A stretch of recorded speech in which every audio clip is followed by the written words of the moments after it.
आदाब नमस्कार, मैं शाहिद उमर। स्वागत आप सभी का सियासत टीवी के हिंदी समाचार में। आइए देखते सबसे पहले हेडलाइंस। पश्चिम बंगाल में बलात्कार और हत्या के आरोपी की पीट कर हत्या। बोरी में मिला था 11 साल की मासूम बच्ची का शव।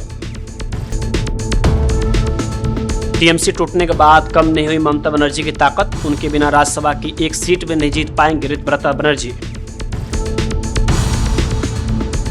कांग्रेस संगठन को मजबूत करने पर जोर। धर्मशाला में होगी बैठक। राम मंदिर और नीट के बनेंगे मुद्दे। सौरभ भारद्वाज ने एलएनजेपी अस्पताल के बाहर दिल्ली स्वास्थ्य विभाग में कथित 650 करोड़ रुपए के घोटाले को लेकर किया विरोध प्रदर्शन। उत्तर प्रदेश में 2024 के झटके से उबरने के लिए मिशन 2027 पर बीजेपी की नजर। इन 4 मुद्दों पर है खास फोकस। ट्रंप का नया विवाद। ओबामा की एआई तस्वीर पर लिखा अल्हम्दुलिल्लाह। मेलोनी पर भी मेम शेयर कर मचाया बवाल। अब समाचार विस्तार से। पश्चिम बंगाल के दक्षिण 24 परगना जिले के बारुईपुर इलाके में 11 साल की मासूम की रेप के बाद हत्या कर दी गई है। इस मामले में अब एक बड़ी जानकारी सामने आई है। 11 साल की बच्ची का शव रविवार को बरामद हुआ था। इसके बाद भीड़ ने बलात्कार और हत्या के आरोपी एक व्यक्ति की पीट कर हत्या कर दी। रिपोर्ट के मुताबिक एक वरिष्ठ अधिकारी ने बताया कि सूर्यपुर हाट इलाके में एक बड़ी लड़की का शव बोरी से भरा मिला था। इसके बाद स्थानीय लोगों ने विरोध प्रदर्शन किया और बारुईपुर जयनगर सड़क को जाम कर दिया। भीड़ ने टायर जलाए और कुछ पुलिस गाड़ियों को भी नुकसान पहुंचाया। प्रदर्शनकारी आरोपियों की गिरफ्तारी की मांग कर रहे हैं। वहीं प्रेसिडेंसी रेंज के पुलिस महानिरीक्षक काकर प्रसाद ने बताया कि एक लड़की की मौत में शामिल होने के आरोप में गुस्साए भीड़ ने एक व्यक्ति की पीट कर हत्या कर दी।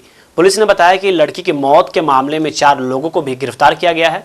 वही सूत्रों के मुताबिक मुख्यमंत्री शुभेंदु अधिकारी ने मृत लड़की के पिता से फोन पर बात की है और उन्हें भरोसा दिलाया है कि दोषियों के खिलाफ सख्त से सख्त कार्रवाई की जाएगी और उन्हें कड़ी सजा भी दी जाएगी। अयोध्या के राम मंदिर में हुए चंदा चोरी का मामला इन दोनों सुर्खियों में बना हुआ है। विपक्ष लगातार सत्ता पक्ष से तीखे हमले कर रहे हैं। इसी बीच शिवसेना यूबीटी के राज्यसभा सांसद संजय राउत का भी बयान सामने आया है। उन्होंने सरकार पर जमकर निशाना साधा है। उन्होंने राम मंदिर ट्रस्ट को बर्खास्त करने की मांग की है। संजय राउत ने मंदिर में हुए इस कथित घोटाले को डकैती करार दिया है। उन्होंने कहा कि इस डकैती में 5 से ज्यादा लोग शामिल हैं। उन्होंने कहा कि यह डकैती पूरी योजना के साथ की गई है। उन्होंने कहा कि ये ऑर्गेनाइज्ड क्राइम है और इनके ऊपर मकोका लगना चाहिए। उन्होंने कहा कि राम मंदिर ट्रस्ट को सबसे पहले बर्खास्त करना चाहिए। चंपत राय और उनकी गैंग का कारनामा नहीं है, इसमें और भी कई लोग शामिल हैं। उन्होंने कहा कि ईडी वाले 5 से 10 लाख के लिए लोगों को अरेस्ट कर लेते हैं और 1 साल तक जेल में डालते हैं। सांसद ने कहा कि इन दिनों लोगों ने भगवान राम को लूटा है, देश को लूटा है। देश की जनता के साथ विश्वासघात किया गया है, श्रद्धा और आस्था के साथ विश्वासघात किया गया है। उन्होंने इस मुद्दे पर प्रधानमंत्री मोदी, गृह मंत्री अमित शाह, बीजेपी अध्यक्ष नितिन नवीन की चुप्पी पर भी गंभीर सवाल उठाए हैं। वहीं पश्चिम बंगाल में राज्यसभा की 3 सीटों के लिए निर्वाचन आयोग ने उपचुनाव का ऐलान कर दिया है। इन सीटों पर 24 जुलाई को वोटिंग होगी और उसी दिन नतीजे भी घोषित कर दिए जाएंगे। हालांकि बंगाल की एक सीट पर पेच अभी भी फंस सकता है, लेकिन तृणमूल कांग्रेस में टूट के बाद भी ममता बनर्जी की ताकत कम से कम इस चुनाव में तो दिखाई देगी। उनके बिना त्रिवर्ता गुट इस चुनाव में टिक नहीं पाएंगे। पश्चिम बंगाल में विधानसभा की 294 सीटें हैं। इस लिहाज से एक सीट पर जीत के लिए 74 विधायकों की जरूरत होगी। बीजेपी के पास 207 विधायक अभी मौजूद हैं। इस तरह अगर देखा जाए तो बीजेपी 2 सीटों पर आराम से जीत दर्ज कर सकती है, लेकिन तीसरी पर पेच अभी भी फंस सकता है, क्योंकि तीनों सीट आराम से निकालने के लिए उससे 222 वोटों की जरूरत होगी। वही टीएमसी के पास 80 विधायक हैं, लेकिन वो 2 गुटों में बटी हुई है। अगर ममता बनर्जी और ऋतुव्रता दोनों गुट के विधायक एक तरफा वोटिंग करते हैं तो बीजेपी के तीसरे उम्मीदवार के लिए मुश्किल हो सकती है। वही एसआईआर को लेकर बीजेपी जेडीएस के मुख्य चुनाव अधिकारी के साथ हुई बैठक पर बीजेपी एमएलसी सीटी रवि ने कहा कि चुनाव आयोग ने निर्देश दिया था कि फॉर्म घर घर जाकर बांटे जाएं, लेकिन कर्नाटक में मस्जिद और मदरसों जैसी जगहों पर बड़ी संख्या में फॉर्म बांटे जा रहे हैं। दबाव में आकर स्थानीय अधिकारी कांग्रेस पार्टी की मदद के लिए बड़ी संख्या में फॉर्म उपलब्ध करा रहे हैं। हमने सबूत दिए हैं कि एक एमएलए के नेतृत्व में बीएलओज का एक व्हाट्सएप ग्रुप बनाया गया है जो इसे निर्देश करता है। क्या चुनाव आयोग ने किसी एक पार्टी की मदद करने की अनुमति दी है? कुछ जगहों पर नियमों का उल्लंघन हो रहा है और इस पर कार्रवाई होनी चाहिए, अन्यथा हम इन मुद्दों को उठाने के लिए दिल्ली के मुख्य चुनाव आयोग के पास जाएंगे। इलेक्शन कमीशन क्या डायरेक्शन दिया था उसके वजह से नहीं हो रहा है। इलेक्शन कमीशन घर घर जा करके फॉर्म इशू करने के लिए बोला। अभी क्या कर रहा है कर्नाटक में, मसीदी में जा करके, मद्रासा में जा करके बल्क इशू कर रहा है। एक एक जगह में कांग्रेस BLA 2 रहता है ना, उसके हाथ में 100 फॉर्म 200 फॉर्म दे रहा है। ऐसा इलेक्शन कमीशन का डायरेक्शन है ही क्या? इलेक्शन कमीशन का डायरेक्शन है घर घर जा करके फॉर्म इशू करना, ऐसा बोला है। कर्नाटक में कांग्रेस सरकार का दबाव के वजह से कुछ लोकल ऑफिसर वो कांग्रेसियों को मदद करने के लिए बल्क में मसीदी में जाकर के दे रहा है। सर, आपको कहीं लगता है कि इलेक्टोरल ऑफिसर ने क्या अश्योर किया आप लोगों को? हम लोग कुछ सबूत भी दिया है। एक MLA के नाम पर BLO का व्हाट्सएप ग्रुप गठित किया है। वो MLA डायरेक्शन देता है, इंफॉर्मेशन MLA को जाता है। ऐसा इलेक्शन कमीशन में डायरेक्शन है ही क्या? एक पार्टी को मदद करने के लिए बोला है क्या इलेक्शन कमीशन? लगता है सर कर्नाटका में गाइडलाइन की वायलेशन कर रहे हैं क्या? हाँ, ये कुछ जगह में, हर जगह में नहीं है, कुछ जगह में वायलेशन कर रहा है, उसके खिलाफ एक्शन होना चाहिए। नहीं है तो हम लोग चीफ इलेक्शन कमीशन को भी मुलाकात करेंगे दिल्ली में जाकर। हिमाचल प्रदेश कांग्रेस प्रभारी रजनी पाटिल ने शिमला स्थित राजीव भवन में कांग्रेस के विभिन्न संगठनों के साथ 2 दिवसीय बैठक की। बैठक में लगभग 85% पदाधिकारियों ने भाग लिया। रजनी पाटिल ने बताया कि राजीव भवन में एक कनेक्ट सेंटर स्थापित किया गया है जो सीधे AICC को रिपोर्ट करेगा। इस केंद्र के माध्यम से संगठन की गतिविधियों और आलाकमान के कार्यक्रमों की पूरी जानकारी कार्यकर्ताओं तक पहुंचाई जाएगी। उन्होंने कहा कि 16 और 17 जुलाई को धर्मशाला में PSC की बैठक आयोजित की जाएगी, जिसमें कांग्रेस संगठन महासचिव भी शामिल होंगे। बैठक के संगठन और सरकार से जुड़े कई अहम मुद्दों पर भी चर्चा की जाएगी। हमारी प्रदेश की प्रभारी आदरणीय रजनी पाटिल जी यहाँ पर आई हैं। 3 दिवसीय कार्यक्रम है। सभी पार्टी के जो नए चुने हुए पदाधिकारी है, नॉमिनेटेड पदाधिकारी है, पूरे प्रदेश में उनके साथ इंटरैक्टिव सेशंस करवाए जाएंगे। और साथ ही साथ जो अभी हमारे पंचायती राज में बहुत अच्छा प्रदर्शन रहा है, उसमें भी जो हमारे जिला परिषद है, पंचायत समिति सदस्य है, कई प्रधान हैं जो कांग्रेस पार्टी की विचारधारा से जुड़े हुए हैं, उनके साथ भी सकारात्मक बैठक करी जाएगी। सभी विधायकों के साथ, माननीय मंत्रियों के साथ, माननीय मुख्यमंत्री जी के साथ, और किस तरीके से हमारा आगामी जो इलेक्शन का ईयर है 2027, तो उसके लिए हमें आज से ही तैयारी करनी है, आज से ही नई रणनीति बनानी है। तो उसके ऊपर विस्तार पूर्वक चर्चा की जाएगी।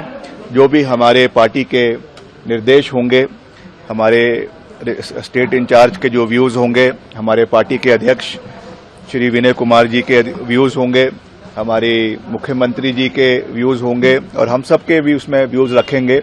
तो उसमें जो भी मिश्रण निकल कर आएगा, उसके बाद आगामी कार्रवाई अगले चुनावों के लिए जो है वो शुरू की जाएगी।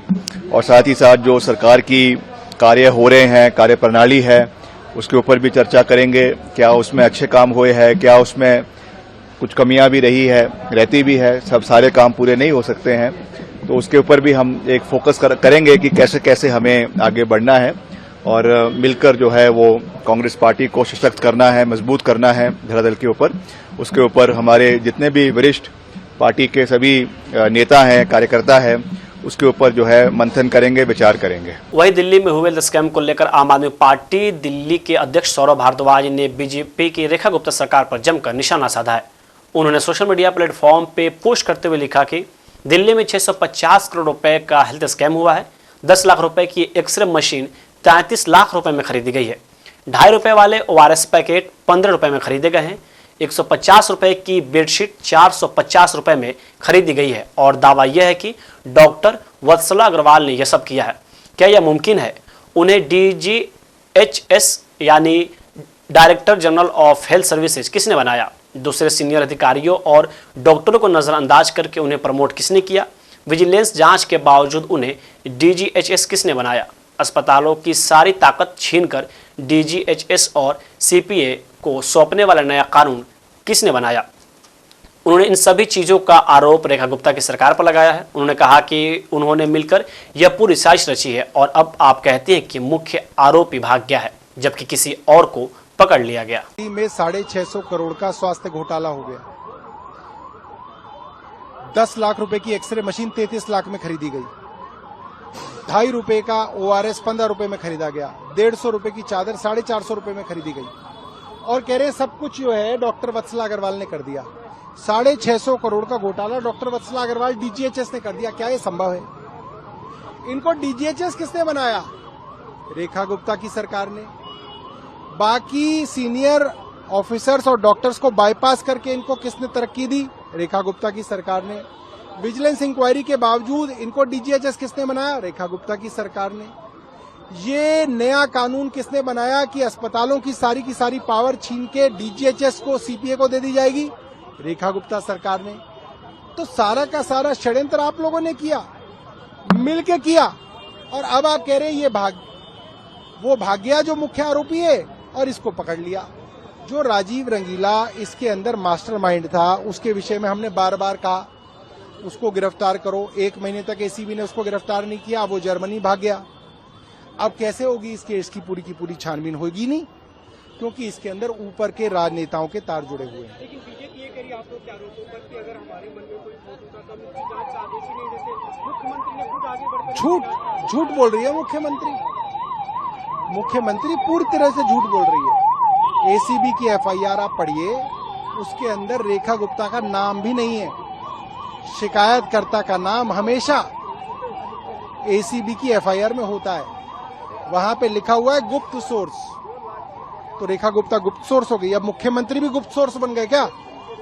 मुख्यमंत्री तो अपना नाम छपवाता कि मेरी कंप्लेंट है, झूठ ना बोले। तो आप क्योंकि ये कह रहे हैं कि मास्टरमाइंड फरार हो चुका है तो इसलिए फिर जांच प्रभावित हो, क्या आम आदमी पार्टी इस मामले में फरार हुआ नहीं है, फरार कर दिया गया है, भगा दिया गया है। तो रेखा गुप्ता जी से सवाल है कि ये बताएं कि उन्होंने डॉक्टर वत्सला अग्रवाल को क्यों डीजीएचएस बनाया। वही बीजेपी के राष्ट्रीय अध्यक्ष नितिन नवीन के लखनऊ दौरे के बाद उत्तर प्रदेश में वर्ष 2027 के चुनाव के लिए पार्टी ने कमर कस ली है। बीजेपी चीफ ने न सिर्फ संगठन बैठकें की बल्कि मुख्यमंत्री योगी आदित्यनाथ, डिप्टी सीएम ब्रजेश पाठक और उप मुख्यमंत्री केशव प्रसाद मौर्य से अलग अलग मुलाकातें भी की। नवीन ने UP BJP chief Pankaj Chaudhary और यूपी बीजेपी प्रभारी धर्मपाल सैनी से भी मीटिंग की। इन दौरान उनके साथ बीएल संतोष भी थे। नवीन ने बीजेपी संगठन के अलावा एनडीए के सहयोगी दलों से भी मुलाकात की है। वही आपको बता दें कि सुहेलदेव भारतीय समाज पार्टी, अपना दल एस, राष्ट्रीय लोकदल और निषाद पार्टी के नेताओं से भी उन्होंने बैठक की। इन मुलाकातों और बैठकों के बाद यह सवाल भी उठना तय है कि आखिरकार उत्तर प्रदेश में बीजेपी किन अहम मुद्दों पर फोकस करने वाली है। कांग्रेस सांसद इमरान मसूद ने अयोध्या राम मंदिर चढ़ावा चोरी मामले को लेकर विश्व हिंदू परिषद की ओर से विपक्षी नेताओं के बयान दर्ज कराने की मांग पर तीखी प्रतिक्रिया दी है। उन्होंने कहा कि इस मामले की निष्पक्ष जांच होनी चाहिए और जिन लोगों ने सबसे पहले आरोप लगाए हैं और सबूत पेश किए उन्हें भी जांच में शामिल किया जाना चाहिए। दरअसल विश्व हिंदू परिषद के अध्यक्ष आलोक कुमार ने अयोध्या के डीएसपी को पत्र लिखकर कांग्रेस नेता प्रियंका गांधी और आम आदमी पार्टी के प्रमुख अरविंद केजरीवाल समेत विपक्षी नेताओं के बयान दर्ज करने की मांग की है। उनका कहना है कि विपक्षी नेताओं के बयानों को भी जांच का हिस्सा बनाया जाना चाहिए। चोरी हुई है और चोरी भी बहुत बड़ी हुई है। लोग कहते हैं कि 16 करोड़ श्रद्धालु आते हैं, तो 16 करोड़ श्रद्धालु का मतलब वहां चढ़ावा चढ़ता है और कोई भी रामलला के दर्शन करता है तो मुझे नहीं लगता कि 100 रुपए से कम देकर जाता होगा। तो 100 रुपए भी अगर वो देकर के जा रहा है तो उन लाखों की 200 ईंटों की सोने की परत चढ़ी हुई मूर्तियों की उनकी बातें छोड़ दीजिए। तो आप देख लीजिए कितनी भारी चोरी हुई है। और ये चोरी केवल पैसों की नहीं है, ये आस्था के ऊपर चोट है। और ये आस्था के ऊपर जब चोट लगी है तो लोग सवाल खड़े कर रहे हैं। आपको क्या लगता है सर, उत्तर प्रदेश के अंदर क्योंकि अब चुनाव भी हैं तो भाजपा का इसमें नुकसान होगा आपको लगता है, या ये एक अंदरूनी लड़ाई की कारण है? मुझे नहीं पता। देखिए, मेरा तो इतना समझ में आता है कि लोगों ने बड़ी आस्था के साथ जिस का निर्माण कराया, उसके ऊपर उनके विश्वास को, जिनके ऊपर अटूट विश्वास व्यक्त किया गया। वही बिहार के बांकीपुर विधानसभा पटना की हाई प्रोफाइल सीट है। इस सीट पर उपचुनाव होने जा रहे हैं और जन स्वराज के प्रत्याशी के रूप में खुद प्रशांत किशोर मैदान में उतरने वाले हैं। चुनावी ऐलान के बाद प्रशांत किशोर ने अपना एजेंडा बताया। प्रशांत किशोर ने कहा कि यह उपचुनाव नितिन नवीन के लिए परीक्षा कम और सम्राट चौधरी के लिए अग्नि परीक्षा ज्यादा है। उन्होंने कहा कि 2025 का विधानसभा चुनाव सम्राट चौधरी के नाम पर नहीं हुआ था, बल्कि नीतीश कुमार और पीएम मोदी के नाम पर हुआ था। नीतीश कुमार सीएम बने और बाद में सम्राट चौधरी को मुख्यमंत्री बनाया गया। पीके ने कहा कि सम्राट चौधरी के सीएम रहते यह पहला उनका चुनाव होगा। अगर मैं जीत गया तो जनता का यह फैसला ऐसा माना जाएगा कि सम्राट चौधरी के बतौर मुख्यमंत्री जनता उनको स्वीकार नहीं कर रही है। इससे बीजेपी के शीर्ष नेतृत्व पर दबाव होगा कि यहाँ के सीएम बदले जाएं। अगर मैं हार गया तो यह मान लूंगा कि जनता को सम्राट चौधरी का नेतृत्व और नीति स्वीकार है। इसलिए कि बांकीपुर में उपचुनाव हो रहा है, इसलिए कि ये भाजपा का सो कॉल्ड इतना बड़ा किला है जिसको जहां भाजपा को हराया नहीं जा सकता है, इसलिए क्योंकि मैं समझता हूं कि बिहार के सबसे पढ़े लिखे, सबसे प्रबुद्ध, सबसे समृद्ध मतदाता बांकीपुर में रहते हैं। तो अगर बिहार में परिवर्तन होना है, बदलाव होना है, तो बिहार के सबसे पढ़े लिखे समृद्ध लोग अगर उस अभियान के, उस प्रयास का हिस्सा नहीं बनेंगे तो बिहार में बदलाव कैसे होगा। मेरा ऐसा विश्वास है कि बिहार के सबसे प्रबुद्ध और समृद्ध मतदाता बिहार में एमएलए बनाने के लिए नहीं, सरकार बनाने और हटाने के लिए नहीं, बिहार में एक नई राजनीतिक शुरुआत के लिए वोट करेंगे और निश्चित तौर पर उनके सामने अब एक विकल्प है, उस विकल्प के पक्ष में वो खड़े होंगे, ऐसा मेरा विश्वास है। इसमें आपने चुनाव लड़ा सर और उपचुनाव भी आप लड़ रहे हैं सर, कितनी मतलब प्रेस्टीज की इसको देखते हैं सर, क्योंकि ये राष्ट्रीय अध्यक्ष की भी सीट है सर। देखिए, मैं आपको एक चीज बताऊं, जब ज्यादातर लोग चुनावी राजनीति की अपनी शुरुआत करते हैं तो अपने लिए सेफ सीट खोजते हैं कि मेरे जाति वाला सीट कौन है, मेरे धर्म वाला सीट कौन है, मेरे लेगेसी वाला सीट कौन है। मैं उसका उलट कर रहा हूं। वो इसलिए कर रहा हूं कि मैं पूरे बिहार के लोगों को कह रहा हूं कि भाई अगर बिहार बदलना है तो जाति धर्म से ऊपर उठ के वोट करना होगा। लालू जी के डर से भाजपा, भाजपा के डर से लालू जी को वोट करना बंद करना होगा। तो जो बात मैं पूरे बिहार के लोगों को समझा रहा हूं, सिखा रहा हूं, उसको प्रमाणित करने के लिए मैं खुद यहाँ ऐसे जगह से लड़ रहा हूं जहां जाति धर्म के नाम पर वोट न मांगा जाए, जहां लोग लालू के डर से भाजपा, भाजपा के डर से लालू को 30 साल से वोट करते आए हैं। अब उनके पास ये अवसर है, उनके पास एक विकल्प है। लोग कहते हैं हम लोग के पास विकल्प नहीं है, उनके सामने एक विकल्प है। अब उनको निर्णय लेना है कि वो सही के साथ खड़े होंगे या फिर वही जाति धर्म के चक्कर में पड़ेंगे, लालू जी के डर से भाजपा और भाजपा के डर से लालू को वोट करेंगे। हालांकि इस बार वो डर है नहीं, क्योंकि सरकार जिसकी है वो तो बनी हुई है। तो जनता को अब एक निर्णय लेने का अवसर है और मेरा पूरा विश्वास है कि बांकीपुर की जनता सही निर्णय लेगी, न सिर्फ अपने लिए बल्कि बिहार के लिए, बिहार के लोगों के लिए, बिहार के भविष्य के लिए। क्योंकि बांकीपुर में भाजपा की हार बिहार में एक नई राजनीतिक शुरुआत का आगाज होगा। बांकीपुर में भाजपा की हार सम्राट चौधरी जैसे व्यक्ति के चाल चरित्र चेहरा वाले व्यक्ति के नेतृत्व को चुनौती देगा और कहीं न कहीं भाजपा के नेतृत्व को ये स्वीकार करना होगा, उस पर काम करना होगा कि जिस व्यक्ति को उन्होंने राज्य की नेतृत्व जिनके हाथ में सौंपा है वो बिहार की जनता को, बांकीपुर की जनता को स्वीकार्य नहीं है। वही अमेरिका के राष्ट्रपति डोनाल्ड ट्रंप एक बार फिर वही काम कर दिया है जिसके लिए वो बार बार आलोचनाओं का सामना करते रहे हैं। सोशल मीडिया पर एआई से बनी ऐसी तस्वीर बनाना जो मर्यादा की हर सीमा लांघ देती है। ट्रंप ने एक बार फिर अमेरिका के पूर्व राष्ट्रपति बराक ओबामा और उनकी पत्नी मिशेल ओबामा की एक विवादित तस्वीर बनाकर पोस्ट की है। तस्वीर में कई बात ऐसी है जिसकी वजह से आलोचक इसे नस्लभेदी पोस्ट बताकर आलोचना कर रहे हैं। इतना नहीं, ट्रंप ने नाटो की अहम बैठक से ठीक पहले एक बार फिर इटली के पीएम जॉर्जिया मेलोनी पर भी निशाना साधा है। एक मीम के जरिए ट्रंप ने यह कहने की कोशिश की है कि मेलोनी को चुप कराने वाला आदेश आना चाहिए। हिंदी समाचार यही समाप्त होता है। मुझे दीजिए अब इजाजत। बाकी खबरों के लिए बने रहें सियासत टीवी के साथ।